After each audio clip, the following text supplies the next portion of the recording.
बिस्मिल्लाहिर्रहमानिर्रहीम, अस्सलाम वालेकुम रहमतुल्लाहि व बरकातुहू। उम्मीद करता हूँ कि आप सब लोग बखैर वफियत होंगे। अच्छा, ये जो हम क्वेश्चंस कर रहे हैं इसमें थोड़ा सा मतलब डिफरेंट टॉपिक का क्वेश्चन है। अभी टॉपिक आपने पढ़ा नहीं है लेकिन उसकी बेसिक डिस्कशन हमने की हुई है, तो कोशिश करते हैं इसको अटेम्प्ट करने की। मैं सिर्फ ये देखना चाह रहा हूँ कि आप लोग रट्टा लगाते हैं या चीज़ों को समझ के पढ़ते हैं। क्वेश्चन की रिक्वायरमेंट है comment on the sampling approach adopted by the audit team. Audit team ने कोई सैम्पलिंग की है तो उसके अप्रोच पे आपने कमेंट्स करने हैं। Suggest alternative means of selecting the sample in which material balances have a greater possibility of selection.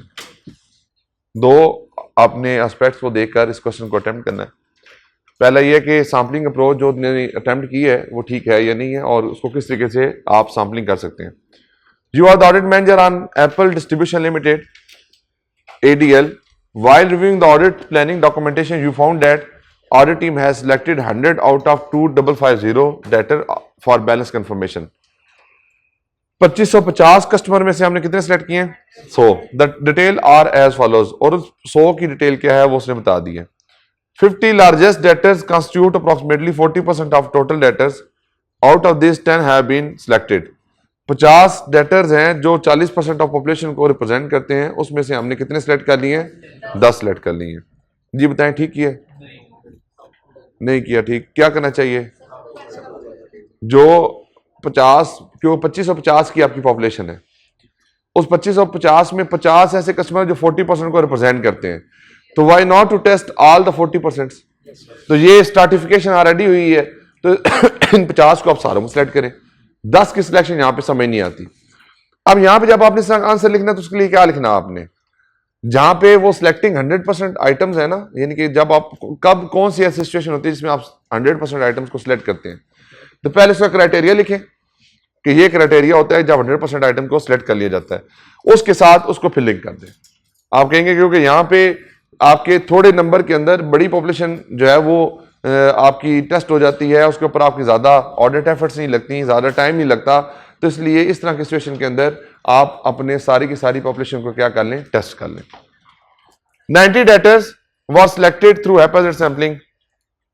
अच्छा, वैसे टॉपिक नहीं पढ़ा हुआ, सैंपलिंग जो है ना वो हमने पढ़ा नहीं है, ऑडिट में भी नहीं पढ़ा हुआ। क्वेश्चन पढ़ लें, सिर्फ क्वेश्चन पढ़ लेते हैं, दोबारा अटेम्प्ट कर लेंगे जब हम उसको सैम्पलिंग वाला एरिया पढ़ लेंगे। 90 daters were selected through happiness sampling. Happiness sampling होती है जिसका मतलब क्लास में बच्चे बैठे हैं, तुम भी आ जाओ, तुम भी आ जाओ, तो आप भी आ जाए, आप भी आ जाए, आप भी आ जाओ, तो ये क्या है? हैप्पीनेस। इसमें कोई सिलेक्शन की कोई मींस यूज नहीं होती, कोई बेस यूज नहीं होती। ये क्या होती है? बाइस्ड आपकी होती है। फॉर एग्जाम्पल फहद मुस्तफा को देखें, जीतो पाकिस्तान के अंदर किसको किसको बुलाता है आपको पता है, ठीक है जी। फॉर एग्जाम्पल के जो ज्यादा ऑकवर्ड एरिया से आए होंगे लोग, जानबूझ के उनको बुलाएगा, क्यों भाई? उनको बुला के तो उसकी जो प्रोग्राम है उसकी रेटिंग बढ़ जाएगी। लड़कियों को बुलाएगा क्योंकि उसके प्रोग्राम की रेटिंग बढ़ जाएगी। सही बात है ना? देखें वो क्या कर रहा है, हैप्पीनेस कर रहा है। अगर वहीं पे एक सैम्पलिंग की टेक्निक लगाई जाए, सैम्पलिंग की टेक्निक क्या हो जी? रैंडम नंबर्स हर एक को एक पास मिलता है एंट्रेंस का, उसको वो रोल ओवर करते हैं, वहां से सिलेक्ट करें, जो बंदा आ जाए उसमें आप सिलेक्ट कर लें, ठीक है। उसमें फिर डिस्क्रिमिनेशन नहीं होनी चाहिए, ये और ये इस तरह और इस तरह से। यही बात है कि जब हैप्पीनेस सैंपलिंग होती है तो वहां पे ये वाला जो एलिमेंट होता है बाइसनेस का, ये आ जाता है। ऑडिटर क्या करेगा? ऑडिटर की कोशिश क्या होगी कि भाई वो काम करे जिसमें उसके लिए आसानी हो।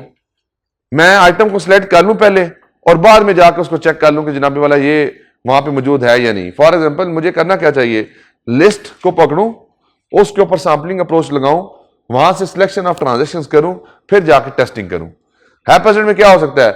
मैं पहले जाकर टेस्टिंग कर लूं जो ऑडिट एविडेंस आसानी से अवेलेबल है, उसके बाद उनको अपनी फाइल का पार्ट बना दूं कि मैंने ये आइटम टेस्ट कर लिए। तो हैप्पीनेस सैंपलिंग होती है, इतनी अच्छी सैंपलिंग नहीं होती, लेकिन नहीं, उसके बारे में हमने डिस्कशन करनी है। फिर कहते हैं ऑल डेटर्स बिलो ₹5000 वर इग्नोर्ड एज इमटेरियल। कहते हैं जितने 5000 से नीचे बैलेंसेस वाले डेटर थे उसको हमने इमटेरियल कंसीडर किया। ये तो आपने पढ़ा हुआ है जी।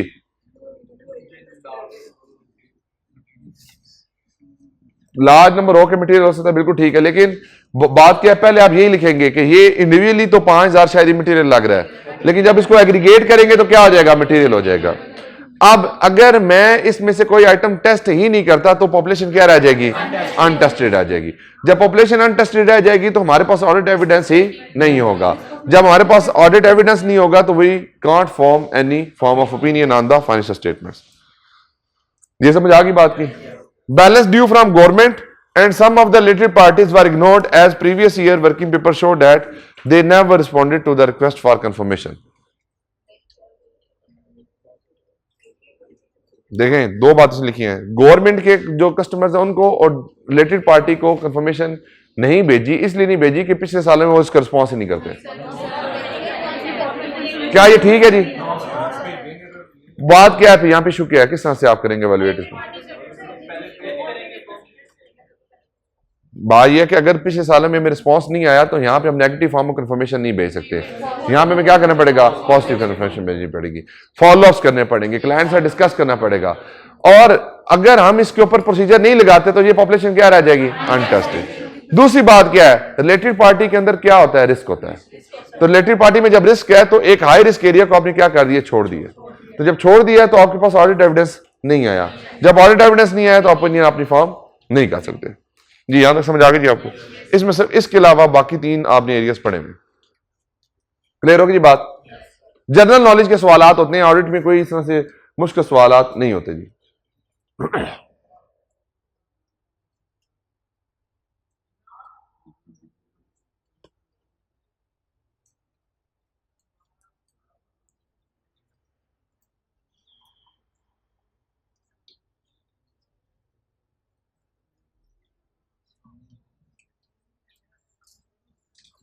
अच्छा, ये क्वेश्चन नंबर 88 है जी। डायरेक्ट कंफर्मेशन केस में तीन रिक्वायरमेंट है, ए, बी और सी। ए में है जी distinguish between the positive and negative form of confirmation. ये तो आप लोगों को पता ही है कि दोनों में डिफरेंस क्या होता है। Briefly describe the risk associated with each of the above type of confirmation and the steps that an auditor usually takes to avoid such risk. अगर पॉजिटिव कंफर्मेशन भेजते हैं तो फिर उसके रिस्क क्या हैं, अगर नेगेटिव कंफर्मेशन भेजते हैं तो उसके क्या रिस्क हैं। अब उसमें आप उनको उस रिस्क को किस तरह से मिटिगेट कर सकते हैं, ये आपके लिए थोड़ा सा चैलेंजिंग होगा अटेम्प्ट करने में। Explain why and under what circumstances an auditor may decide to use negative confirmation request.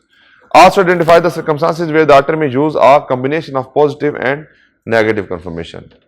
जी, चार कंडीशंस पूरी होने वाला सी पार्ट में चार कंडीशन की बात है। पहले पार्ट में आपने जो है वो डिफरेंशिएशन करनी है कि कंफर्मेशन भेजी जाए तो कंफर्मेशन का अगर रिस्पांस आए तो फिर किस तरह से डील करेंगे नेगेटिव कंफर्मेशन में, और पॉजिटिव कंफर्मेशन में आपको रिस्पांस ना आए तो फिर भी आप उसको फॉलोअप करते हैं, और फॉलोअप का रिस्पांस ना आए तो फिर क्या करते हैं? अल्टरनेटिव प्रोसीजर लगाते हैं। ठीक है जी। नेगेटिव कंफर्मेशन में अगर रिस्पांस नहीं आता तो इट्स मीन्स कि वो आपका एविडेंस ऑब्टेन हो चुका है। Briefly discuss the risk associated with each of the above type of confirmation. Negative confirmation भेजने का रिस्क क्या है कि कस्टमर ने इग्नोर कर दिया होगा तो आपके पास एविडेंस नहीं होगा, फिर इसकी रिलायबिलिटी जो होती है वो कम होती है। ठीक है जी। और क्या हो सकता है जी? क्या चीज? वो अल्टीमेटली वो पहली बात में होगी ना कि जब आपने कंफर्मेशन भेजी तो उसका रिस्पॉन्स नहीं आया तो कस्टमर ने इग्नोर कर दिया। दूसरा जी है आपकी पॉजिटिव फॉर्म ऑफ कंफर्मेशन। ये टाइम कंज्यूमिंग होती है, कॉस्ट ज्यादा लग जाती है इसके ऊपर। जाहिर टाइम कंज्यूमिंग इसलिए है कि कंफर्मेशन नहीं आएगी तो फॉलोअप करने पड़ेंगे, एविडेंस आपको लेट मिलेगा। सम टाइम कस्टमर जानबूझ के कंफर्मेशन को रोक के बैठ जाते हैं कि हमारा कोई डिस्प्यूट ना हो, कोई प्रॉब्लम ना बने, इसलिए वहां पर रिस्पॉन्स के जो चांसेस कम होते हैं, एविडेंस आपको कम मिलते हैं। तो इस तरह की जनरल डिस्कशन है, इसका फिर भी आंसर एक दफा देख लेते हैं।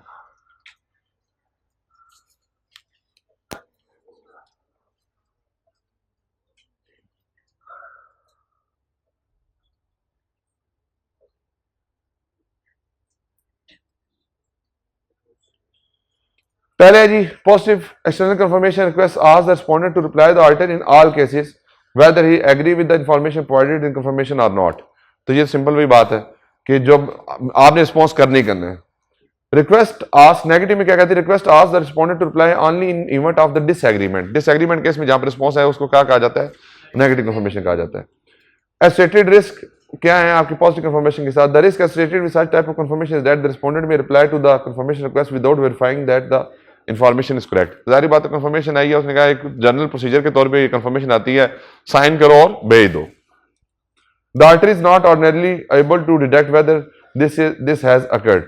ये तो वैसे एक ऐसा रिस्क है जो बेसिकली सब में ही है। प्रॉब्लम दूसरा क्या है, यहाँ पे जो मेन रिस्क आता है वो क्या आता है कि जब आप किसी को कोई इंफॉर्मेशन लिख कर भेजते हैं कि आप इससे एग्री या डिसएग्री करते हैं, तो आप उसका रिस्पॉन्स करें। आप उसे रिस्पॉन्स करना ही करना है। प्रॉब्लम क्या आती है, रिस्पॉन्स रेट बहुत ज्यादा कम हो जाता है। क्यों? क्योंकि पार्टी ये समझती है कि शायद मैं कंफर्मेशन भेज दूंगा तो ये बात साबित हो जाएगी कि ये मैंने पैसे देने हैं। हो सकता है कि मैं इतने पैसे ना देने हो। फॉर एग्जाम्पल, आपने मेरी कंफर्मेशन भेजी कि ₹1,00,000 आपने देना है, मैंने एक्चुअली शायद 80,000 रुपये देना हो या 1,20,000 देना हो, तो अब मैं उस 1,20,000 जब देना हो, लाख की कंफर्मेशन मैं फौरन रिस्पॉन्स कर दूंगा। लेकिन अगर लाख की कंफर्मेशन आई है और मैंने 80,000 देना है, तो फिर मैं कंफर्मेशन का रिस्पॉन्स नहीं करूंगा, क्योंकि मेरे में ये होगा कि अगर मैं यहां पे ₹1,00,000 लिख कर भेज दूंगा फिर भी प्रॉब्लम है, 80,000 लिख के भेजूंगा फिर भी प्रॉब्लम है, क्योंकि हो सकता है कोई ट्रांजेक्शन अनरिकॉर्डेड हो जो बाद में आइडेंटिफाई हो जाए, तो लोग इसके ऊपर थोड़े से रिलक्टेंट होते हैं। दूसरी बात क्या होती है कि जो कस्टमर होता है वो ये समझता है कि जो कंफर्मेशन का जवाब देना है ये शायद जाके मेरे इस रिस्पॉन्स को कोर्ट में कहीं प्रेजेंट कर देंगे। जब कोर्ट में प्रेजेंट कर देंगे तो मेरे पर लीगल प्रोसीडिंग्स आ जाएंगी। तो जो कस्टमर होता है वो उसके ऊपर बहुत ज्यादा रिलक्टेंट होता है कंफर्मेशन भेजने में।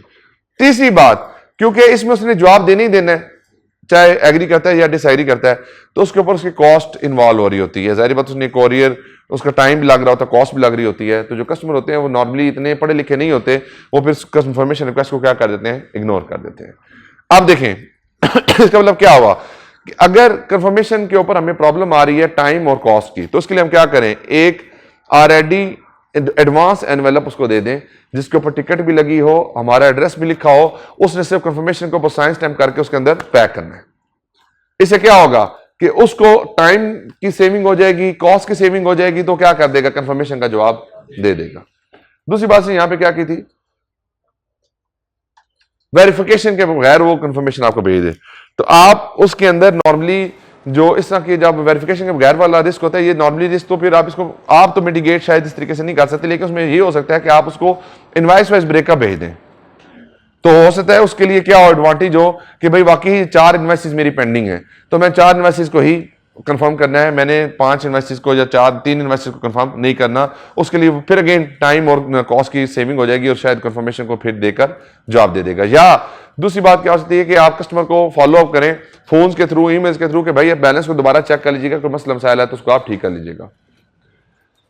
The item may reduce this risk by using positive confirmation requests that do not state the amount। आप इस केस में खाली कंफर्मेशन भेज दें।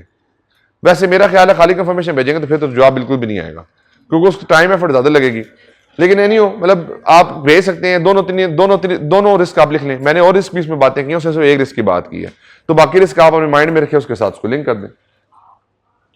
नेगेटिव कंफर्मेशन में जी risk associated is that when no response is received there is no explicit audit evidence that intended third party have received the confirmation request and verified the information contained there is correct। तो यानी कि no response mean audit evidence obtained, तो ये बड़ी एक illogical सी बात होती है, यही इसका रिस्क है। Accordingly, the use of negative confirmation request ordinarily provide less reliable audit evidence than the use of positive confirmation। The auditor consider performing other substantive procedure to supplement the use of negative confirmation। वो alternative procedure भेजिए, आप subsequent clearance को check कर लें, आप उनकी exposure analysis कर लें, और वो सारे काम जो है इसमें आ जाते हैं। फिर आगे ये नेगेटिव कंफर्मेशन की सिचुएशन में भेजी जा सकती है और कॉम्बिनेशन आप किस तरह से भेज सकते हैं, ये आप इसको एक दफ़ा रीड आउट कर लीजिएगा।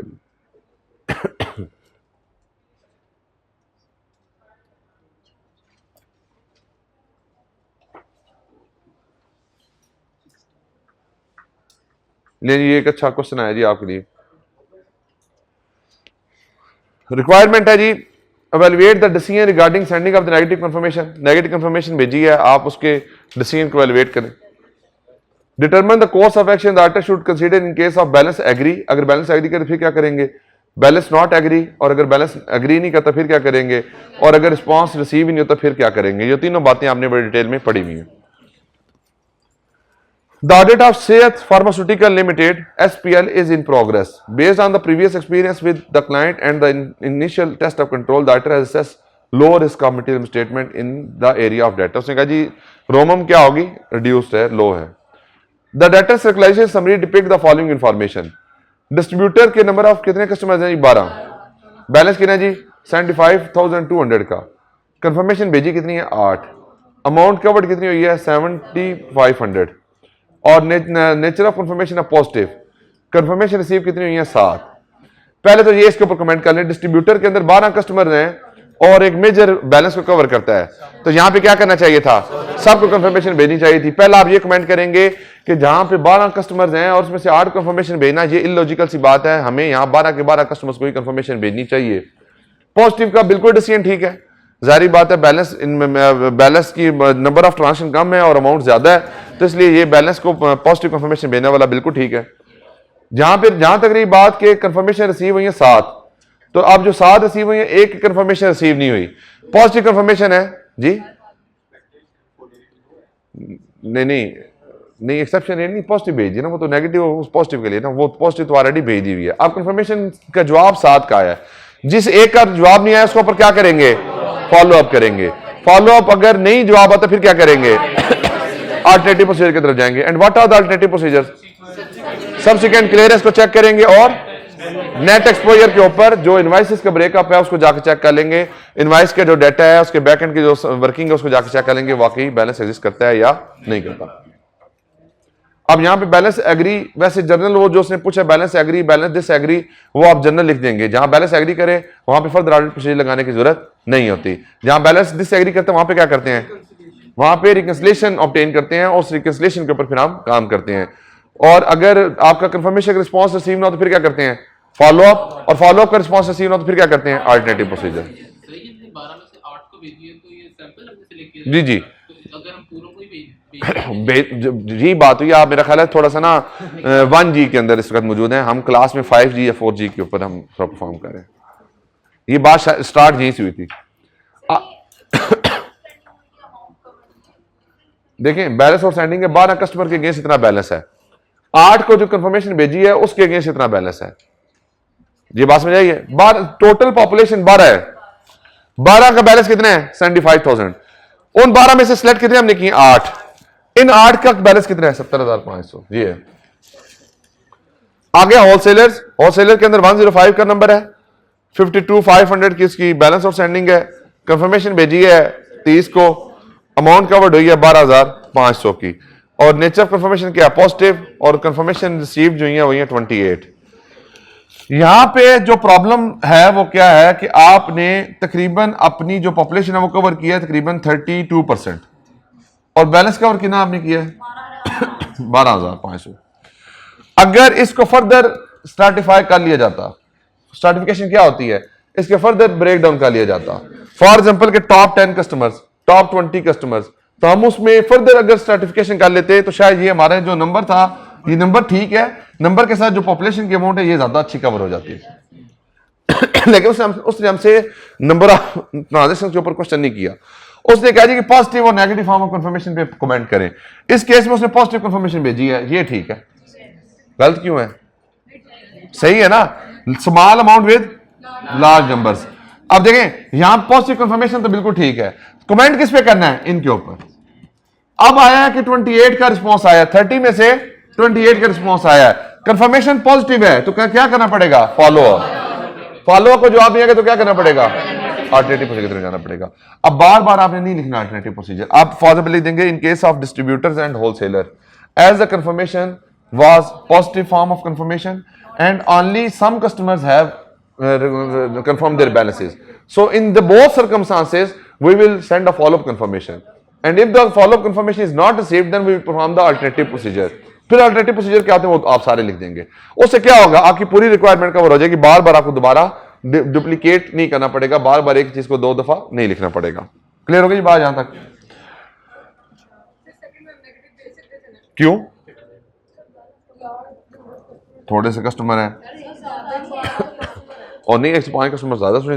मैं एग्जांपल देता हूं, ज्यादा कस्टमर्स क्या होते हैं, बैंक का जो डिपॉजिट अकाउंट्स होते हैं बैंक्स के, वहां पे मिलियन ऑफ कस्टमर्स होते हैं। कितने होते हैं, मिलियन। अब क्लास में कितने बच्चे बैठे हैं, 60 बच्चे हैं, कितने बच्चों का बैंक अकाउंट ओपन हुआ हुआ है, अब इतने बच्चों का क्लास में बैंक अकाउंट ओपन हुआ हुआ है। अब फॉर एग्जांपल के यहां पे दोबारा आज खड़े, किसी से अकाउंट ओपन हुआ हुआ, तुम्हारा बैंक अकाउंट ओपन नहीं हुआ हुआ, फॉर एग्जांपल उस चौहारे का बैंक अकाउंट ओपन हुआ हुआ है। अब पोजीशन क्या है, अब हो सके इसकी बैंक अकाउंट में सिर्फ 10 रुपए हो, वो भी नहीं हो, ठीक है। हो सकता है कि उन्होंने ओवरड्राफ्ट फैसिलिटी दे दी हो बेचारों ने। अब बात यह है कि जो बैंक का ऑडिटर है वो 10 रुपए की कंफर्मेशन बना के भेजे, पॉजिटिव फॉर्म ऑफ कंफर्मेशन, कि चौहारा जी आपने 10 रुपए देने हैं कंपनी को, बैंक को, तो आप जरा कंफर्मेशन भेजें। अगर आप कंफर्मेशन नहीं भेजेंगे तो प्रॉब्लम है, यहां पे प्रॉब्लम है, ठीक है जी। 105 के अगेंस्ट कितना बैलेंस है? तकरीबन आपका 50% बैलेंस कवर यहां पे होता है 105 कस्टमर में। तो यहां पॉजिटिव फॉर्म ऑफ कंफर्मेशन ठीक है, लेकिन आप अगेन अपने कमेंट्स कर सकते हैं कि, लेकिन उसने आपसे पूछा नेगेटिव कहां भेजी है, वो उसके ऊपर कमेंट करें, पॉजिटिव पे कमेंट नहीं किए उसने। दूसरी बात क्या है, पॉजिटिव जो होती है ये ज्यादा एविडेंस देती है, आपको रिलायबल एविडेंस देती है, तो ऑडिटर की जजमेंट है, ये यूज कर सकते हैं। नेगेटिव के ऊपर प्रॉब्लम है, नेगेटिव यूज करनी है तो उसके लिए क्राइटेरिया पूरा होना जरूरी है। पॉजिटिव कर सकते हैं, पॉजिटिव पे इशू नहीं है, पॉजिटिव कर सकते हैं, पॉजिटिव पे इशू नहीं है। लेकिन प्रॉब्लम किस पे है? नेगेटिव पे, क्योंकि नेगेटिव लेस रिलायबल है। तो वहां पे जब लेस रिलायबल ऑडिट एविडेंस है तो वहां पे रिस्क भी क्या होना चाहिए? लो होना चाहिए। इसलिए यहां पे कहता है कि आपको सोचना चाहिए उसको काम को करने के लिए। आगे हॉस्पिटल्स एंड क्लिनिक है, 250 कस्टमर्स हैं, बैलेंस आउटस्टैंडिंग जो है इसका 31,200 का है, 75 कंफर्मेशन हमने यहाँ पे सिलेक्ट की है, 20,300 का बैलेंस कंफर्म हुआ है, और नेगेटिव सारी की सारी कौन सी है? नेचर ऑफ कंफर्मेशन नेगेटिव है। कंफर्मेशन रिसीव कितनी है? 4। आप देखें ये मसला है, ये मसला क्या है? एक्सेप्शन रेट 75 में से सिर्फ 4 का रिस्पॉन्स आया, exception rate is high. Although large number with small amounts, risk of material misstatement is also low, but the issue is exception rate. In such case, exception rate is high. When the exception rate is high, we cannot use the negative form of confirmation. तो यहां पे जो decision किया है negative form of confirmation का, वो गलत है, वो गलत है। अब आगे वैसे इसके नीचे और भी बातें हैं, तो हम उसको फर्दर जाकर पढ़ते हैं, तो वहां पे देखते हैं। आगे रिटेलर्स 130 कस्टमर्स हैं, 12,500 का बैलेंस है, 50 कंफर्मेशन भेजी हैं, जिनका 7,000 का बैलेंस है कवर्ड किया, नेगेटिव फॉर्म ऑफ कंफर्मेशन और 12 का रिस्पॉन्स है। यहां पे भी एक्सेप्शन रेट क्या है? हाई। जब एक्सेप्शन रेट आई है तो यहां पे भी आप नेगेटिव फॉर्म ऑफ कंफर्मेशन नहीं भेज सकते।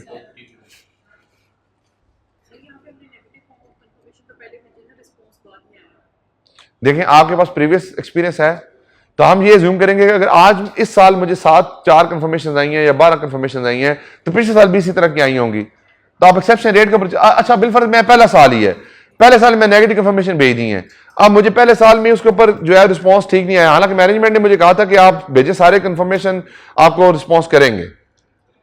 अच्छा वैसे इसमें एक और बात भी है, वो क्या है?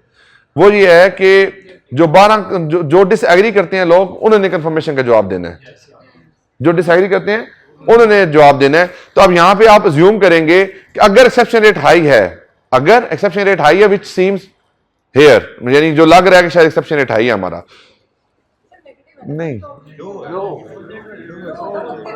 नहीं, इसमें चार ने जवाब दिया, इसका मतलब क्या है? 4 लोग डिसएग्री करते हैं, 75 में से 4 डिसएग्री करते हैं, तो exception rate is, if the exception rate is low तो फिर आप कंफर्मेशन भेज सकते हैं।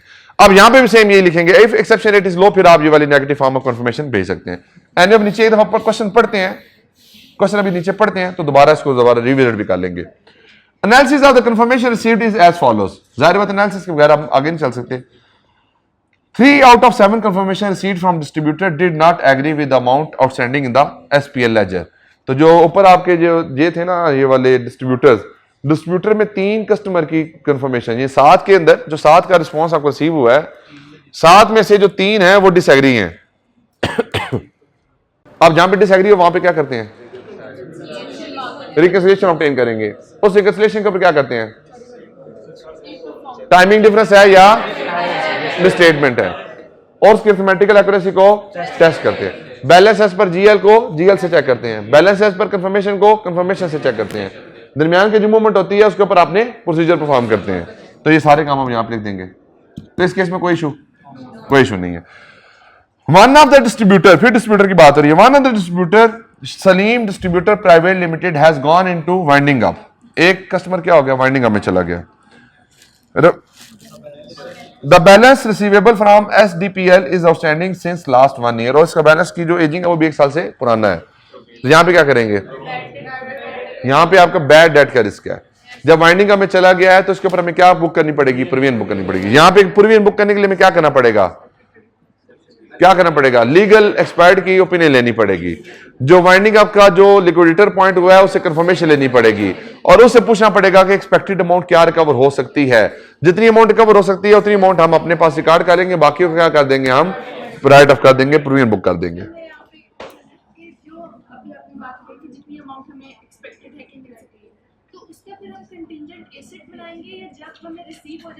जितनी मिल जानी है, अगर मुझे पता है कि मुझे ये फॉर्म में 25% रिकवरी होनी है, this is virtually certain 25% recover हो जाएगा, तो फिर मैं रिकॉर्ड कर सकता हूँ उसको। बिल्कुल सही है। या फिर जब अकाउंटिंग में तो हम ऐसे करते हैं कि जब आ जाते हैं तब हम नहीं आज जब आ जाते हैं, देखें अगर आपने एक्सपेक्टेड था कि 20% आएंगे, एक्चुअल 10% आए हैं, वो आप उस केस की बात कर रहे हैं। हम ये कह रहे हैं कि आज मैनेजमेंट की एक्सपेक्टेशन है कि 25% जरूर रिकवर हो जाएंगे, तो 25% हमारी बुक्स में आएगा, 75% क्या कर देंगे, प्रोविजन बुक कर देंगे। बिल फर्ज मुझे 40% की रिकवरी हो जाती है, तो बाकी मैं जो 15% का डिफरेंस होगा उसको क्या करूंगा, मैं इनकम बना लूंगा बाद में, क्योंकि मैंने पहले एक्सपेंस बनाया था, मैं उसको क्या बना लूंगा, इनकम बना लूंगा। आगे कहते हैं replies received from the hospitals did not agree with the balance outstanding in SPL records, however the difference were reconciled by the ordered staff. Replies received from the hospital did not agree with the balance outstanding in SPL record, यानी कि जो confirmation आई हैं उनका जवाब वो disagree की confirmation है, तो वो उसको क्या कहता है, however the difference were reconciled by the ordered staff। Ordered staff की जिम्मेदारी नहीं होती, ये जिम्मेदारी किसकी होती है, मैनेजमेंट की होती है। ऑर्डर्ड स्टाफ उसको चेक करता है, यहां पे मैनेजमेंट की रिस्पॉन्सिबिलिटी प्रज्यूम हो रही है, तो ये वाला काम ऑर्डर्ड स्टाफ नहीं कर सकता। All the 12 confirmation received from the retailers showed disagreement with the records of SPL, however only 2 could be reconciled। जारी बात है, नेगेटिव के केस में तो जवाब ही उनका आता है जो डिसएग्री करते हैं, लेकिन 2 रिकंसाइल हो गए हैं, बाकी 10 अभी रिकंसाइल नहीं हुए। तो इसका मतलब क्या है कि प्रॉब्लम हमें नजर आ रही है, हो सकता है कि यहाँ पे कुछ और लोगों का भी प्रॉब्लम हो, तो यहाँ पे नेगेटिव कंफर्मेशन हमें नहीं भेजनी चाहिए, हमें यहाँ पे हमें क्या करना चाहिए, पॉजिटिव कंफर्मेशन भेजनी चाहिए। एंड उसका सोल्यूशन देखते हैं, फिर उसमें जाकर देखते हैं क्या बातें हुई हैं। तो वो तो एरर की अकाउंटिंग करेंगे ना, एरर की करेक्शन होगी ना। मैंने भी बात की थी कि जब बैलेंस डिसएग्री होता है तो 2 बातें होती हैं, या टाइमिंग डिफरेंस होगा या एरर होगा। अगर एरर होगा तो मैनेजमेंट से रिक्वेस्ट कर लेंगे कि ठीक कर लें, अगर फ्रॉड फैक्टर होंगे तो फिर वो उसकी फर्दर नए रेपरकशंस ओपन हो जाती हैं। पहला जी, hospitals and clinic, the decision to send negative confirmation was appropriate as all the condition for the sending negative information, that is large number of small balances, low risk of material statement, low exception rate, as only 4 customers have disagreed with the balance due, and that has also reconciled, and there are no knowledge of the circumstances that would cause recipient to disregard the confirmation request। तो hospital और clinic के case में तो negative confirmation भेजी है, ये बिल्कुल ठीक है जी। रिटेलर केस में क्या कहते हैं, result of confirmation depict high risk of material statement and high exception rate. जाहिर बात है 12 में से 10 कस्टमर तो रिकंसाइल ही नहीं हुए, तो इसके अलावा भी कोई कस्टमर होंगे जिनको जो रिकंसाइल नहीं होंगे, तो ये तो एक्सेप्शन रेट आपका हाई भी चला जाएगा। However, since the decision to send negative confirmation was taken on the basis of the initial assessment, the decision under the circumstances seems correct। लेकिन आप इसके ऊपर फर्दर कमेंट कर सकते हैं कि अगर, क्योंकि यहाँ पे अगर एक्सेप्शन रेट हाई है तो हम इसको कंसीडर करेंगे ये डिसीजन आपका गलत है। चाहे इनिशियल असेसमेंट की बेस पे तो आप उसको रिवाइज तो कर सकते हैं, आप रीअसेसमेंट जब करते हैं तो दोबारा आपको पूरे प्रोसीजर को रिविजिट करना पड़ता है, तो आप इसको ओपन एंड करके दोनों तरीकों से इसको लिख सकते हैं, कोई प्रॉब्लम नहीं होगी इसमें। जहां बैलेंस एग्री करे वहां पे कोई ऑर्डर प्रोसीजर लगाने की जरूरत नहीं थी, हम भी यही कहते हैं जी। जब बैलेंस एग्री नहीं करता, in this case the client should ask to review the replies and reconcile the balance in record with the balance confirmed by the customer. Reconciliation करवाएं। The reconciliation prepared by the client should be checked. The reconciling item depicting error in the client accounting record should be investigated and corrected. The client should ask to resolve the difference in case of reconciling item depicting error on part of the customers. अगर response receive नहीं होता, in such case alternative procedure should be performed. Subsequent payment and checking invoices oblique dispatch note in order to obtain evidence from confirm the customer balance। ये हम कर लेंगे जी। आगे from the winding up event, it appeared that amount receivable from SDPL is irrecoverable. Therefore, debtor should need to ensure that the amount of recoverable receivable are written off or is duly provided for. The following substantive procedure should also be performed: review any correspondence of SPL with the liquidator oblique the management of SDPL, or review the calculation of the amount of provision oblique write off and basis thereof। तो हमने यहाँ पे legal expert की बात भी की थी, legal expert की ओपिनियन ले लेंगे, उससे हम पूछ लेंगे कि कितनी अमाउंट कवर होगी, तो वो भी आपका एक एडिशनल प्रोसीजर मौजूद है जी।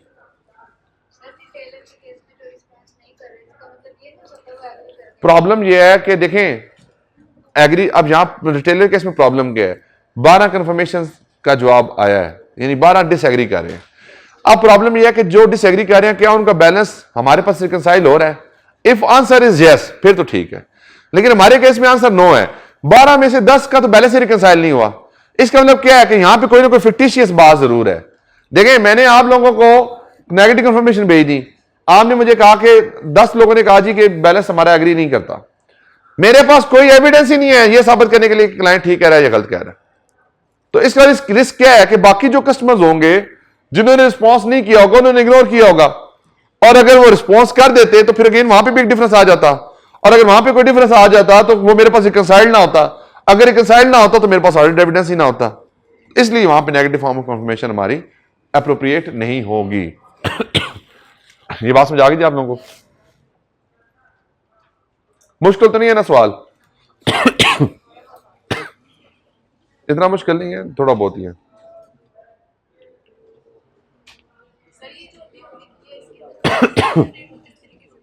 क्या चीज? एक्सेप्शन रेट को किस तरह से लिखा है? मतलब देखें जो रिटेलर केस में एक्सेप्शन रेट लो नहीं है, हाई है। जो 4 कस्टमर का डिसएग्रीमेंट आया है तो 4/75 में से लोगों ने डिसएग्रीमेंट किया है। एक तो पहले ही कम लोगों ने डिसएग्रीमेंट किया है, सुन लेना, जो 75 में से 4 लोगों ने डिसएग्री किया था ना, उन 4 में से 4 का ही रिस्पॉन्स रिकंसाइल हो गया है। देखें पहले डिसएग्रीमेंट है, डिसएग्रीमेंट के बाद डिसएग्रीमेंट की रिकंसिलिएशन है, डिसएग्रीमेंट रेज हुआ और डिसएग्रीमेंट रिजॉल्व हो गया तो फिर एक्सेप्शन नहीं है। डिसएग्रीमेंट रेज हुआ, आपने कहा जी राइस को कि मैंने इतने पैसे नहीं देने, अब आप ये क्या डिसएग्रीमेंट है, राइस ने कहा ठीक है जी कि आपने पेमेंट की हुई थी, हमारे पास रिकॉर्डेड नहीं हुई थी, गलती होगी, रिकंसाइल होगी। अब जो डिसएग्रीमेंट था वो क्या है? रिकंसाइल्ड है। इसका मतलब क्या है? बैलेंस एग्रीड है। जब बैलेंस एग्रीड है तो क्या है? एक्सेप्शन रेट नहीं है। एक्सेप्शन क्या होता है? जो डिसएग्रीमेंट हो या जो पॉपुलेशन को रिप्रेजेंट ना करो। अब अगर बिलफरज आपने और आपने 3 बंदों ने कहा कि डिसएग्रीमेंट है, राइस के पास वो इंफॉर्मेशन आई, उन्होंने पूरी इंफॉर्मेशन को एवेलुएट किया, उनको डिसएग्रीमेंट समझ नहीं आ रहा, उनको पता ही नहीं लग रहा कि ये हमारी गलती है, क्लाइंट की गलती है, किसी गलती है, वहां पे वो कहते हैं जी हमें नहीं पता कौन ठीक है कौन गलत है, ये रिकंसाइल्ड नहीं है। ये क्या हो गया? आपका एक्सेप्शन हो गई। आप देखें 12 में से 10 लोगों के बैलेंस कंफर्म नहीं हो रहे, तो 10/12 करो तो क्या बनता है? तकरीबन कोई 80%, 80-90% लोग कहते हैं कि हमारा बैलेंस ठीक नहीं है। जब 80-90% लोग कहते हैं बैलेंस ठीक नहीं है तो वहां नेगेटिव कंफर्मेशन भेज सकते हैं? नहीं। अगर ये 12 में से 10 लोग कह देते हैं कि ठीक है बैलेंस रिकंसाइल्ड है, यानी कि डिसएग्रीमेंट आया, हमने इसको रिकंसाइल कर लिया, फिर क्या होता? फिर ये होता कि ओनली 20% जो है वो कहते हैं हमारा बैलेंस डिसएग्रीड है। तो इसका मतलब क्या है कि वहां पे एक्सेप्शन कोई प्रॉब्लम नहीं है। जब प्रॉब्लम नहीं है तो वहां पे क्या भेज सकते हैं? आप नेगेटिव कंफर्मेशन भेज सकते हैं। बात समझ आ गई आपको?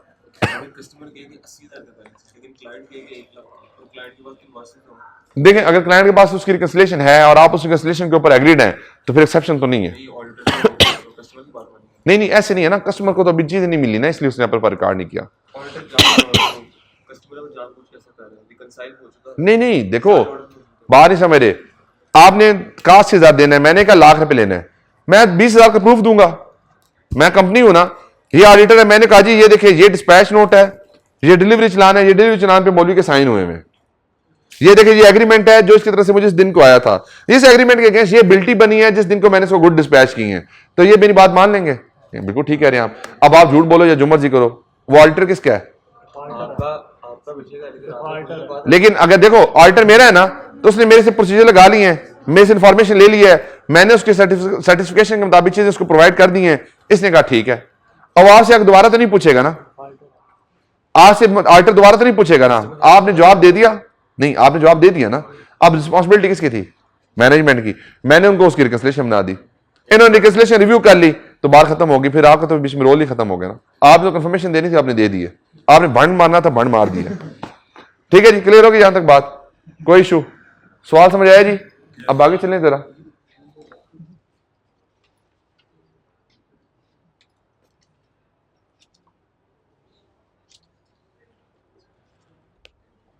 असल में यहां पे जो क्वेश्चन है ना वो ज्यादा सैंपलिंग के साथ लिंक होके हैं, यहाँ पे मैं इसलिए बेसिकली ना मेरा जो मैं सिर्फ आप लोगों की तसल्ली की खातिर ये क्वेश्चन करवा देता हूँ कि आप लोग कहते हैं कि जो है ना क्वेश्चन हमें करवाएं। अभी तक जितने क्वेश्चन आप देखें सारे सैम्पलिंग के साथ लिंक्ड हैं।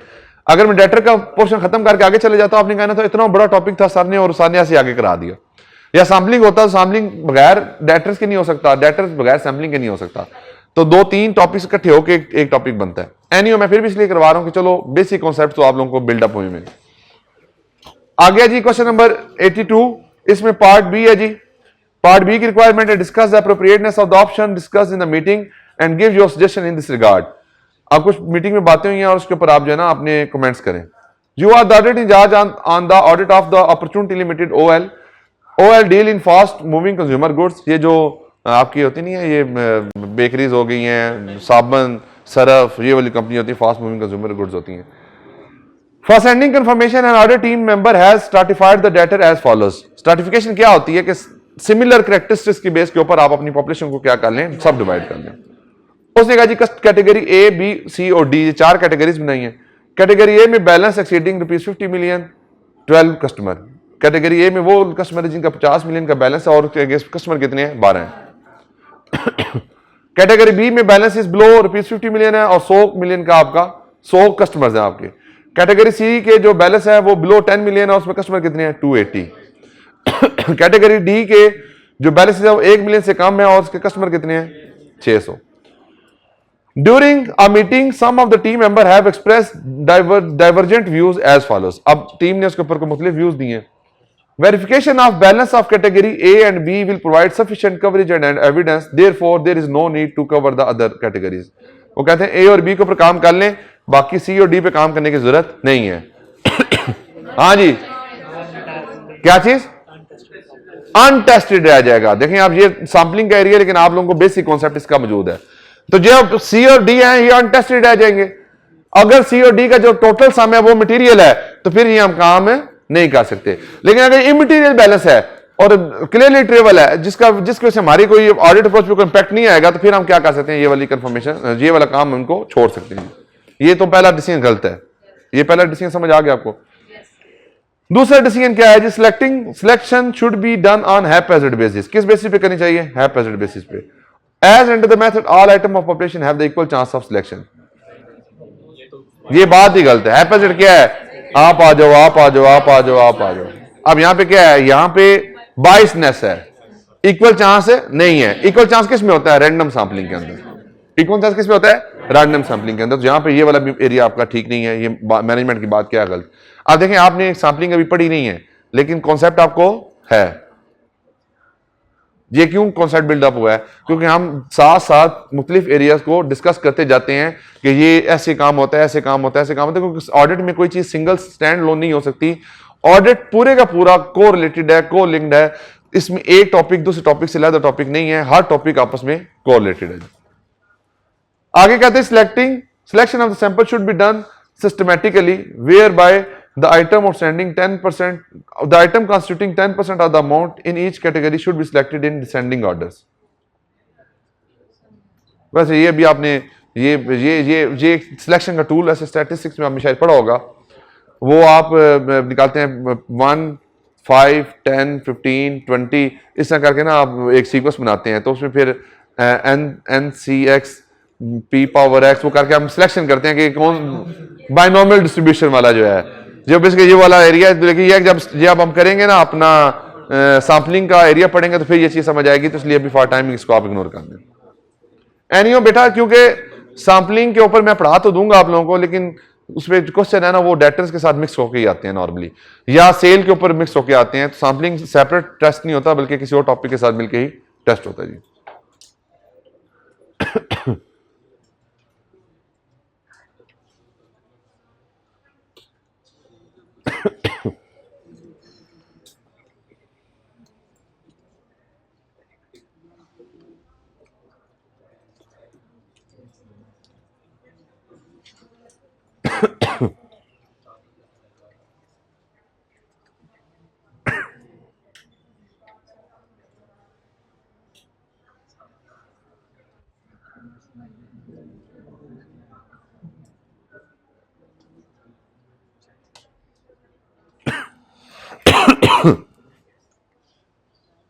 ले जी, आपके मेन क्वेश्चन जो है ना वो तकरीबन कंप्लीट हो गए। बाकी इसके ऊपर जो आपने अपनी खुद तैयारी करनी है फर्दर कि जो क्वेश्चन हैं आप इसको देखें, लेकिन मैक्सिमम क्वेश्चन इस तरह के ही आते हैं। हो सकता है कि आगे जब हम जाएं तो क्वेश्चन में मैं कुछ ACCA के सवालात को पेपर में टेस्ट कर दूं या कोई ICW के क्वेश्चन आ जाएं, तो वो डिपेंडेंट है, मतलब जिस तरह से आगे आपकी लर्निंग है उस हिसाब से क्वेश्चन आगे मॉडिफाई हो जाएंगे। टॉपिक हमारा कंप्लीट है जी, डेटर्स वाला। इसमें किसी का कोई इतराज है, कोई चीज़ पूछनी है, कोई डिस्कस करना है तो आप वो कर सकते हैं जी। क्या चीज़? मिस आप जो है ना प्रैक्टिस माफ़ी दे दें, खुदा दी कसम माफ़ी दे दें। और कितनी प्रैक्टिस कराऊं अब इसमें? अच्छा मैं शायद मुझे क्या मैं बताऊं, मैं इतनी प्रैक्टिस के भी हक में नहीं होता। देखिए इसमें कौन सा ऐसा सवाल था जो आपको ना आता हो? कोई एक मुझे क्वेश्चन दिखा दे, कोई एक सवाल के अंदर कोई एक ऐसा सब टॉपिक दिखा दे जिसमें कोई चीज आपने कॉन्सेप्ट टेस्ट ना किया हो।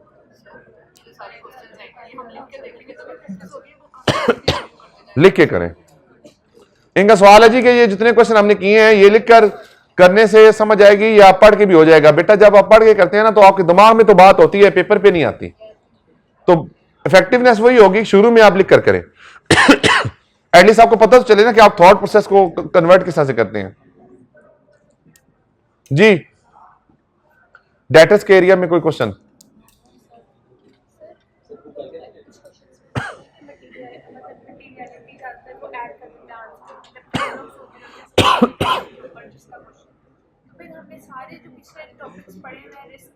अगर उसने इन्हें पूछा जी, समटाइम सवाल जो होता है वो जनरल होता है, हम उसको स्पेसिफिक कर देते हैं, और समटाइम सवाल स्पेसिफिक होता है हम उसको जनरल कर देते हैं।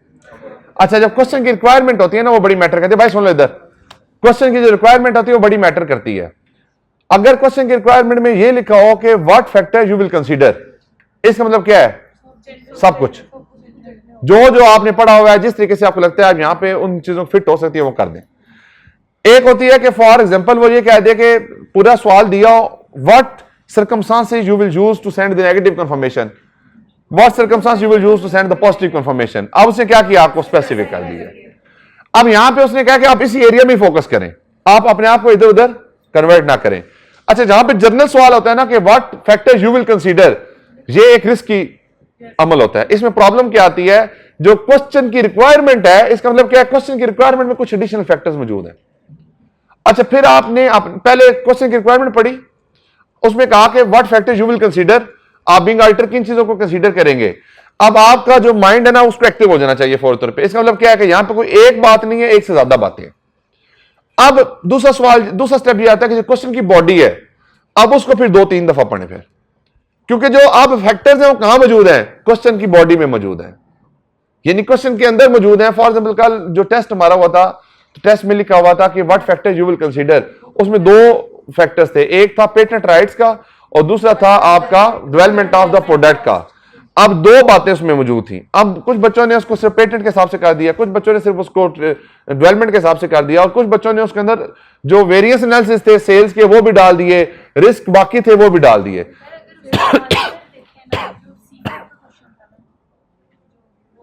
नहीं कैफ की है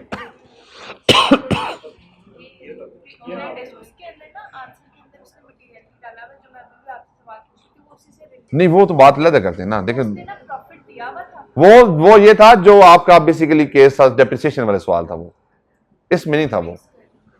अच्छा, अब उसमें क्या था? उसमें 2 फैक्टर थे, एक था आपका पेटेंट राइट का, दूसरा था डेवलपमेंट कॉस्ट का। अब इसके अलावा तीसरी बात नहीं थी, यानी इसका मतलब क्या था कि आप दोनों फैक्टर को कंसीडर करें। उसने बीच में आंसर क्वेश्चन की रिक्वायरमेंट में यह नहीं लिखा कि आप यहां पेटेंट राइट को फॉलो करें, आप यहां पे जो है वो डेवलपमेंट कॉस्ट को फॉलो करें। उसने कहा दोनों को फॉलो करें, लेकिन उसने लिखा नहीं है। लेकिन अगर यहीं पे यहां पे यही लिख देता कि सिर्फ डेवलपमेंट कॉस्ट के ऊपर क्या प्रोसीजर लगाएंगे, बातें तो ऊपर 2 हैं, लेकिन आपने सवाल का जवाब किस में देना है? सिर्फ डेवलपमेंट कॉस्ट का देना है। तो इसलिए बेटा क्वेश्चन की रिक्वायरमेंट बड़ी मैटर करती है, और फिर रिक्वायरमेंट के बाद दूसरे नंबर क्वेश्चन की बॉडी बड़ी मैटर करती है। अगर क्वेश्चन की रिक्वायरमेंट जनरल हो जाए तो फिर क्वेश्चन की बॉडी में उसकी रिक्वायरमेंट मौजूद है, और अगर क्वेश्चन की रिक्वायरमेंट स्पेसिफिक हो तो फिर बॉडी में जो कुछ मर्जी लिखा है वो आपके लिए रेलिवेंट है। रेलिवेंट क्या है? उसकी रिक्वायरमेंट के साथ लिंक करके वो सिचुएशन। अच्छा, अब दूसरी बात उन्होंने की जी कि कई सवालात में मटेरियलिटी का कॉन्सेप्ट आ जाता है, बिल्कुल आ जाता है, जहां पे कोई स्टेटमेंट की फिगर्स हो। फॉर एग्जांपल दूसरा सवाल था, उसमें यह था कि आपने डेप्रिसिएशन चार्ज नहीं की, अब जब डेप्रिसिएशन चार्ज नहीं की आइडियल एसेट के ऊपर, तो नॉर्मली आई 16 कहता है कि अगर कोई, अच्छा जो दूसरे क्वेश्चन की बात हो रही थी वो ये थी कि सम टाइम आपको कोई एरर बताया होता है क्वेश्चन के अंदर, फॉर एग्जांपल डेप्रिसिएशन चार्ज नहीं हुई, अनआइसेट आइडल पड़ा हो, आइडल एसेट के ऊपर डेप्रिसिएशन होती है। अब ये पॉइंट आता है कि वो मटेरियल है या नहीं है, तो 2 महीने की जो डेप्रिसिएशन है वो क्या है, मिस स्टेटमेंट है। अब वो 2 महीने की डेप्रिसिएशन को आप डिवाइड करें एसेट्स के ऊपर, उस 2 महीने की डेप्रिसिएशन को डिवाइड करें आप रेवेन्यू के ऊपर, उस 2 महीने की डेप्रिसिएशन को आप डिवाइड करें प्रॉफिट के ऊपर। अगर वो प्रॉफिट के 5% से इंक्रीज कर जाए या एसेट और रेवेन्यू के 1% से इंक्रीज कर जाए तो क्या होती है, मटेरियल होती है। अब अगर वो तीनों बेंचमार्क या किसी एक बेंचमार्क को भी कवर अप नहीं करती तो इमटेरियल आपकी ट्रांजैक्शन है। अगर इमटेरियल है तो उसके ऊपर हमें क्या फर्दर प्रोसीजर लगाने की जरूरत है, नहीं। आप उसको कहेंगे कि ये मटेरियल नहीं है तो इसलिए हमें इसको फर्दर फैक्टर को देखने की जरूरत नहीं है।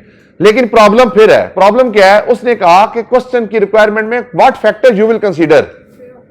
अब 2 महीने की डेप्रिसिएशन तो इमटेरियल है, उसकी वजह से कोई प्रॉब्लम नहीं है, लेकिन एसेट आइडल होने की वजह से इंपेयरमेंट की इंडिकेशन है। जाहिर बात है, जब एसेट आइडल हो गया, एसेट इस्तेमाल नहीं हो रहा, जब एसेट इस्तेमाल नहीं हो रहा तो इसका मतलब क्या है कि इंपेयरमेंट की इंडिकेशन है, तो इंपेयरमेंट तो एक्टिवेट हो गया, तो इंपेयरमेंट का प्रोसीजर लगाएं। फिर दूसरी बात, जब एसेट आइडल है तो एसेट आइडल क्यों है, क्योंकि प्रोडक्शन की डिमांड नहीं है। अब जो डिमांड नहीं है तो इसका मतलब क्या है कि आपकी मार्केट में प्राइसेस भी कम है। जब मार्केट में प्राइसेस कम है तो कॉस्ट आपकी क्या है, ज्यादा है, तो जो इन्वेंट्री आपकी पड़ी है उसके ऊपर एनर्जी लॉस नहीं आएगा, वो लॉस भी आएगा। अब क्वेश्चन की रिक्वायरमेंट क्या थी कि भाई what factor you will consider, तो यहां पे 3 फैक्टर्स थे, डेप्रिसिएशन, इंपेयरमेंट और एनर्जी लॉस। अब अगर क्वेश्चन पूरा ड्राफ्टेड होता और सिर्फ वो सवाल की रिक्वायरमेंट में ये कह देता कि आप what factor you will consider in respect of depreciation only, तो फिर आप डेप्रिसिएशन पे अपने आप क्या करते, रिस्ट्रिक्ट करते। अगर वो कहता कि आप इंपेयरमेंट के ऊपर रिस्ट्रिक्ट करें तो आप डेप्रिसिएशन को भी इग्नोर करते, एनआरवी को भी इग्नोर करते, फिर आप किस पे फोकस करते, इंपेयरमेंट पे इग्नोर करते। अगर वो एनआरवी पे से फोकस होता तो फिर आप इंपेयरमेंट को भी इग्नोर करते और डेप्रिसिएशन को भी इग्नोर करते। आपने 2 बातें बोली थी कि जो एरर या फ्रॉड होता है वो बाय नेचर मटेरियल होता है, तो फ्रॉड बाय नेचर मटेरियल होता है, एरर नहीं। और दूसरी बात इमटेरियल ट्रांजैक्शंस होती हैं वो कम्युलेट हो गई, बिल्कुल होती हैं, तो वो बातें भी लिख सकते हैं। बिल्कुल लिखनी है आपने, बिल्कुल लिखनी है कि ये इंडिविजुअली तो इमटेरियल लग रहा है, लेकिन हमें ये कंसीडर करना चाहिए क्या ये बाकी स्टेटमेंट के साथ मिलकर मटेरियल होगा या नहीं होगा। जी आप लिख सकते हैं। जी तो ये टेस्ट भी आपका डिस्कस हो गया जी, जो रिसेंट था, 2 सवाल थे, दोनों मैंने आपको डिस्कस कर ली। हाँ भी समझ आ रहा है तुम्हें, कितने लेक्चर रह गए तुम्हारे अब? हाँ थोड़े से मुराद कोई 50%, 25%, 10%, ये अभी तुम्हारे 5 लेक्चर पेंडिंग है। हाँ भाई तुम्हारे कितने लेक्चर रह गए? 2 रह गए, 2 लिए हैं, अच्छा 2 रह गए यहाँ पे। हाँ भाई अभी कितने दिनों में लेक्चर कंप्लीट करोगे बेटा? ये आगे कुछ समझ नहीं आना तुम्हें, ये मैं तुम्हें बता दूं जनरल पहले से भी बात, जब तक तुम्हारी बेस नहीं होगी आगे से समझ चीजें नहीं आएंगी तो फायदा नहीं है फिर क्लास में आके बैठने का। क्या चीज? अभी हमने कुछ भी नहीं पढ़ा, अभी चैप्टर 9 पे हम ब्रेक लगी हुई है, जहां से मर्जी कर दोनों यूज कर सकते हो। नोट्स में सीक्वेंस में चीजें हुई हैं और स्पेसिफिक है, रेलिवेंट है, जो जरूरी है। Any question? नो क्वेश्चन जी। अच्छा आप कल की इंशाल्लाह क्लास में हम ट्रेड पेबल के प्रोसीजर करेंगे, कंटीजेंसीज और बाकी चीजों के प्रोसीजर करेंगे। क्या हुआ? इक्विटी के प्रोसीजर, लायबिलिटी एंड इक्विटी का जो चैप्टर है, चैप्टर 10, चैप्टर 9 तो कंप्लीट हो गया मेरा ख्याल है। चैप्टर 9 में कुछ चीज है तो नहीं गई?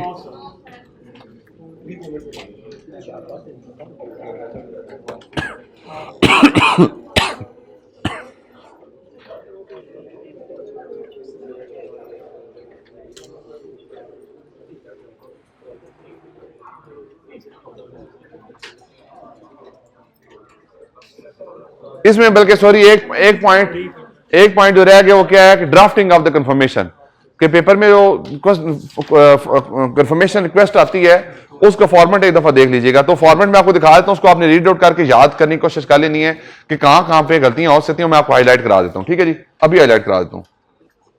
पहले दफा कंप्लीटनेस को चेक कर लें चैप्टर 9 की।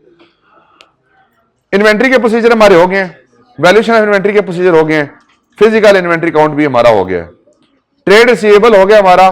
प्रीपेमेंट जो है ये कुछ भी नहीं है, प्रीपेमेंट्स का सिंपल कॉन्सेप्ट है, जो आपका एक प्रीपेमेंट का स्केड्यूल बनता है, आपने ऑलरेडी बनाया भी होगा, इंश्योरेंस का स्केड्यूल बनाया होगा आपने, या कोई सब्सक्रिप्शन का स्केड्यूल बनाया होगा, नहीं बनाया? चलो इसके बारे में कहेंगे तो कल डिस्कशन कर लेंगे इसके ऊपर। फिर आगे ट्रेड रिसीवेबल एंड हमारे ऑलरेडी हो चुके हैं, प्रीपेमेंट के ऊपर हम डिस्कशन कर लेंगे, छोटा सा टॉपिक है, एक दो तीन लाइनों में कवर हो जाएगा। बैंक एंड कैश बैलेंस के प्रोसीजर हमारे कंप्लीट हो गए। अब जो ट्रेड रिसीवेबल है इसमें जो प्रॉब्लम है वो है कंफर्मेशन रिक्वेस्ट की, कि कंफर्मेशन रिक्वेस्ट में एरर्स वाली जगह कहां पे आ सकती हैं, कहां एरर्स आ सकते हैं पेपर में बैठे हुए। तो मैं आपको ना वो एरियाज यहां पे मार्क करा देता हूं कंफर्मेशन रिक्वेस्ट के ऊपर। आपने पास ओपन कर लें जी।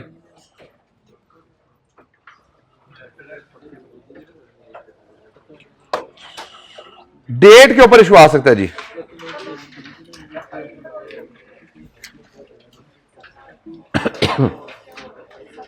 यानी कि ये कंफर्मेशन रिक्वेस्ट है जी आपके सामने,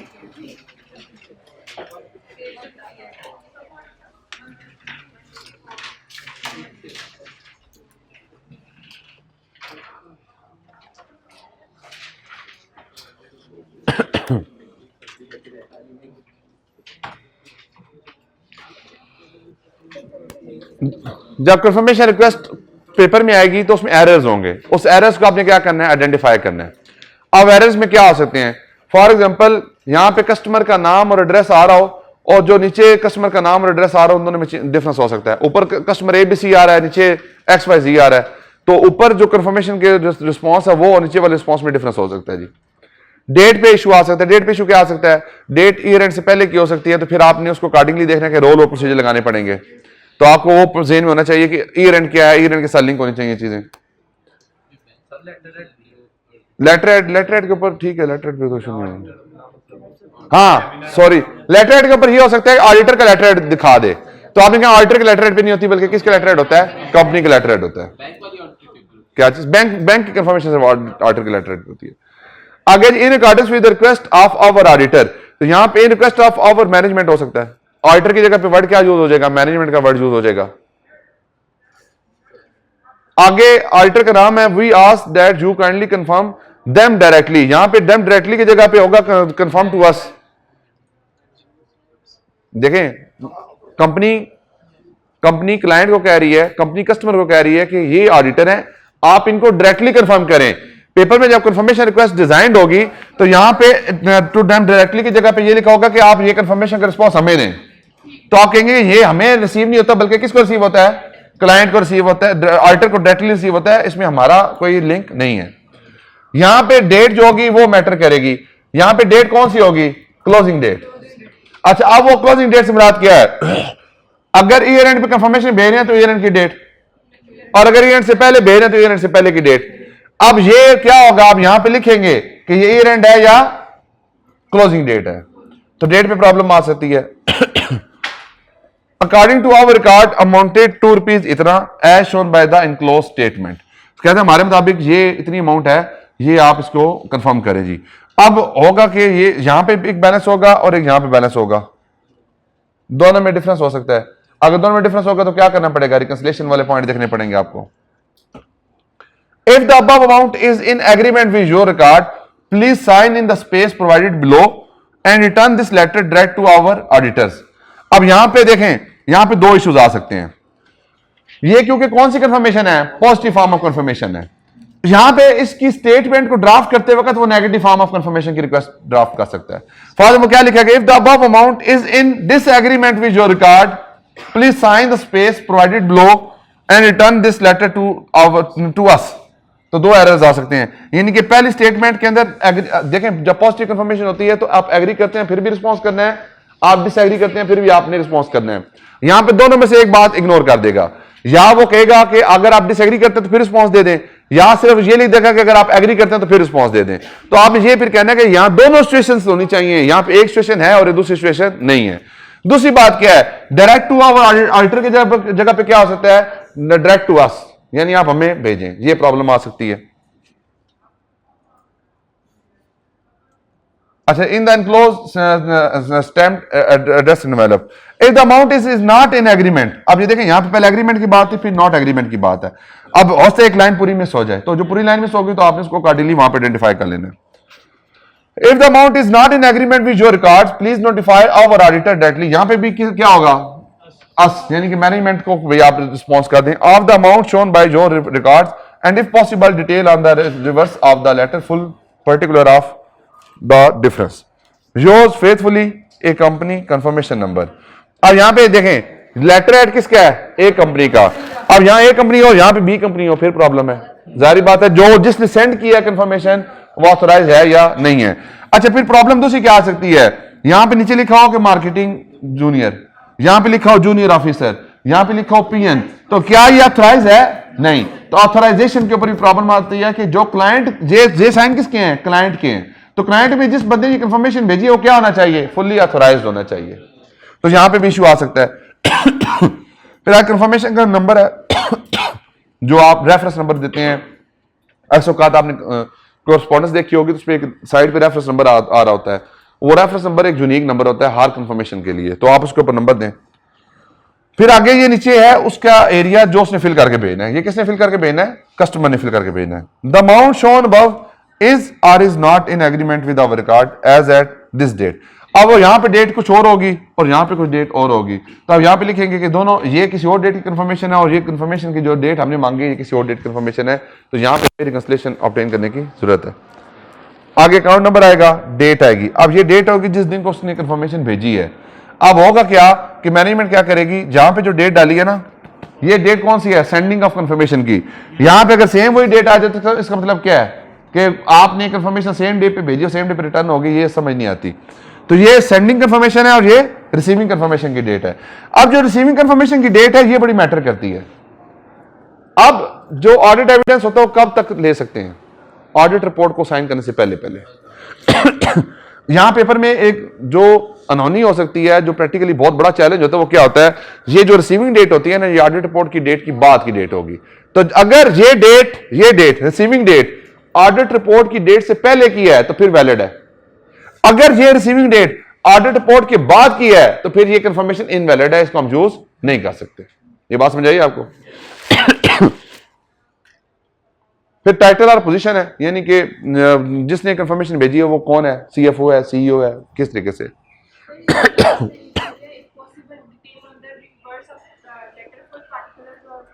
इसका मतलब क्या है कि उससे रिकंसिलिएशन मांग रहे हैं। आप बताएं कि आप क्या समझते हैं कि आप तभी जो बैलेंस है वो किस तरह से बना। अब यहां पे दो तीन तरह से क्वेश्चन ड्राफ्ट हो सकता है। क्वेश्चन आपको पूरी कंफर्मेशन दे दी जाए और कहा जाए उसमें शॉर्ट कमिंग्स आइडेंटिफाई करें। शॉर्ट कमिंग्स आप आइडेंटिफाई करनी पड़ सकती हैं। हो सकता है कि आप कंफर्मेशन दे दी जाए और कहा जाए कि आप रीड्राफ्ट कर दें कंफर्मेशन को, या स्पेसिफिक एरिया रीड्राफ्ट कर दें। वैसे उसकी रीड्राफ्टिंग के जो चांसेस वो कम होते हैं।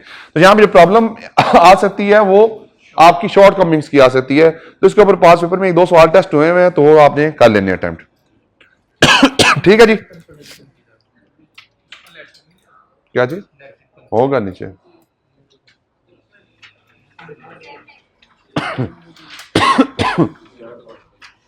कोई नहीं, वैसे उसमें कुछ भी नहीं होना, वो सिंपल ही होनी है, उतनी इशू नहीं होनी। ले जी, एनी क्वेश्चन जी, नो क्वेश्चन। ले जी, आज की डिस्कशन यही पे करते हैं, कल क्लोज। मिलते हैं इंशाल्लाह फिर अगली क्लास में, तब तक के लिए अल्लाह हाफिज।